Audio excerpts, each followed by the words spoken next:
Alright, there's a new character in town. Let's see how good she is. Meaningless stroke.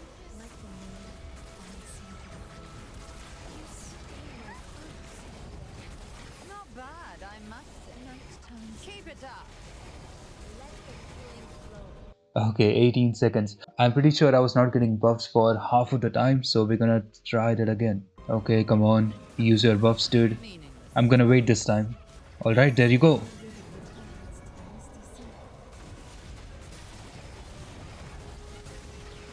Okay, that was not even 5 seconds. What the hell? Okay, so let's see how good she really is. Now, we all know that when Fina came out, she was really broken. But is that the same case with her? Unfortunately, it is. But it's much more strict than what I expected. Okay, here we're gonna talk about her support potential and also DPS potential for those of you who are interested. For the support potential, the main thing about her is that her skill basically provides you with HP and sanity. Her ultimate provides you with a lot of skill damage boost. Okay, so that will mean that you need a lot of energy for her ultimate and her skills. Also, you'll need duration, but later I'll talk about how duration is not really that important. But what important is that you'll need a lot of skill damage. Okay, to be exact, you need 46. Oh, okay, how much is that, dude? You need 461.54%. It's a lot. The reason why you need that much skill damage is going to be because of this.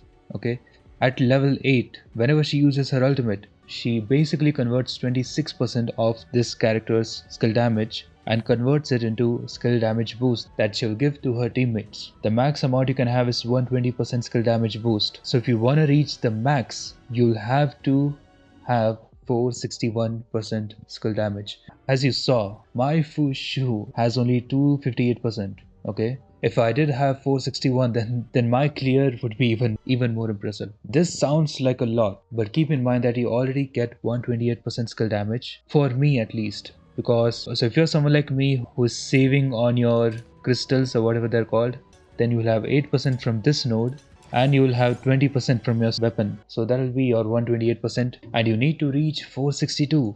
That means you have to get 334 skill damage from somewhere if you want to reach this goal. And of course, the way you're going to do that is going to be from your demon wedges. There are going to be three sources for your skill damage percentage. The first one is going to be from your whale. It's going to give. Okay, I'm going to talk about maxed out demon wedges here, the gold maxed out, because there is no way you're reaching that much skill damage percentage with just your purple ones. Alright.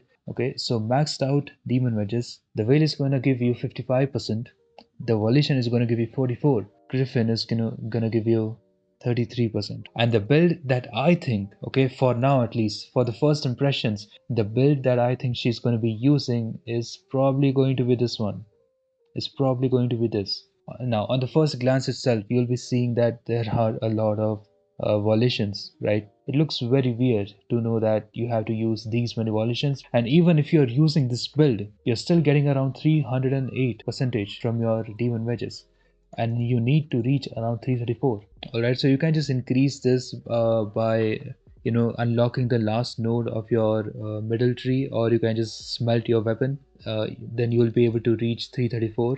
But if you are not able to do that, then maybe replacing your griffin with volition is going to make it such that you reach your 334 skill damage percentage. Now here's the thing, griffin, if you're using it, you're probably using the one that has duration. Alright, the Griffin gives you around 22% skill duration. I don't think having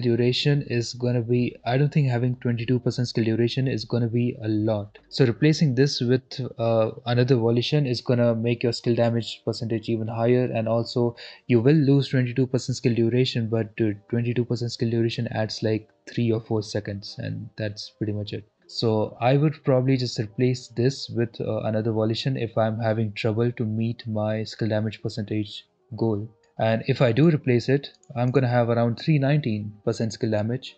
which is still lower than my 334. But again, I can just get those extra 15% skill damage from smelting my weapon or unlocking the last node of the tree. Okay, now I'm telling you guys to take this with a grain of salt because this build looks very weird. I'm not sure if the devs wanted us to use 5 or 6 volitions. Like, this looks very weird. Now, I have seen these other options as well. You know, there's a purple demon wedge that looks like this, that has like 40% skill duration, which is decent. But again, I don't think losing this much amount of skill damage is going to be worth the trade. You are never exchanging this because she's going to be your AI companion, so you will have either uplift or serenity on this slot. So I don't think I'm going to use that, and the wings inspo is probably not going to be necessary. You're already using a lot of volitions, and I'm pretty sure they have like 44% max sanity. Your sanity bar is gonna go through the roof, and also your summons are gonna give you sanity. The enemies that you defeat are gonna give you sanity, so you might not need the wings inspo, but again, I'm gonna see how that works. And the next one is gonna be your surge, which you are not gonna use on her. You're gonna use the search on the other AI companion because you literally don't have any place for search. Now everything I just said is probably not gonna be the final build, but I'm pretty sure the final build is going to be very similar to this. And now, is she a good support? Yes, she is. I don't think there's any question about that. You know, I was using a half build Fushu and I did amazing. Like, I had to wait for the buffs, but once I got all the buffs from Fina and Fushu, I cleared the boss in like 5 seconds. So yeah, she is an amazing support, and she would be stunning if I had the complete 462% skill damage. But is she a good DPS? Well, I don't think so. I feel like this question is like kind of similar to, oh, is Fina a good DPS? Yeah, sure, Fina can be a decent DPS, but no one uses her as a DPS, so I think that's the same with her. She might do a decent amount of damage, but that doesn't mean that it's gonna be anything mind blowing. She might be a decent DPS. For her teammates, I am thinking about using her with my Rebecca and Fina for farming. You know, Rebecca has my active. I feel like this is gonna be a pretty strong farming team. I have a feeling that this team might actually help you to clear 180 level enemies as well in your explorations. And if that is possible, then you will be able to do exploration pretty much forever. You don't have to go through loading screens and stuff. So I hope that is the case. I hope this team is definitely going to be strong, but again, I'm gonna max them out, max the demon wedges, and I'm gonna showcase it in the future video. And right now, the team that I'm using, I know that's pretty much it, dude. I this was a first impression video, and of course, when I do have the complete build, the whole story of this character, then of course I'm gonna make a complete guide video. And yeah, that is it, dude. That is it. And yeah, can anyone tell me why there are no enemies spawning in this area? I thought this area spawns enemies in the like behind the elevator. There are no enemies spawning. Like, I'm standing right here, even if I stand somewhere like here, there are no enemies spawning. I have a feeling that they removed it, so let me know if this is also happening with you guys. So yeah, if that is the case, then I think a level 1 exploration is probably gonna be a faster one. But again, let me know if you are also facing the same issue. So yeah, anyways, bye.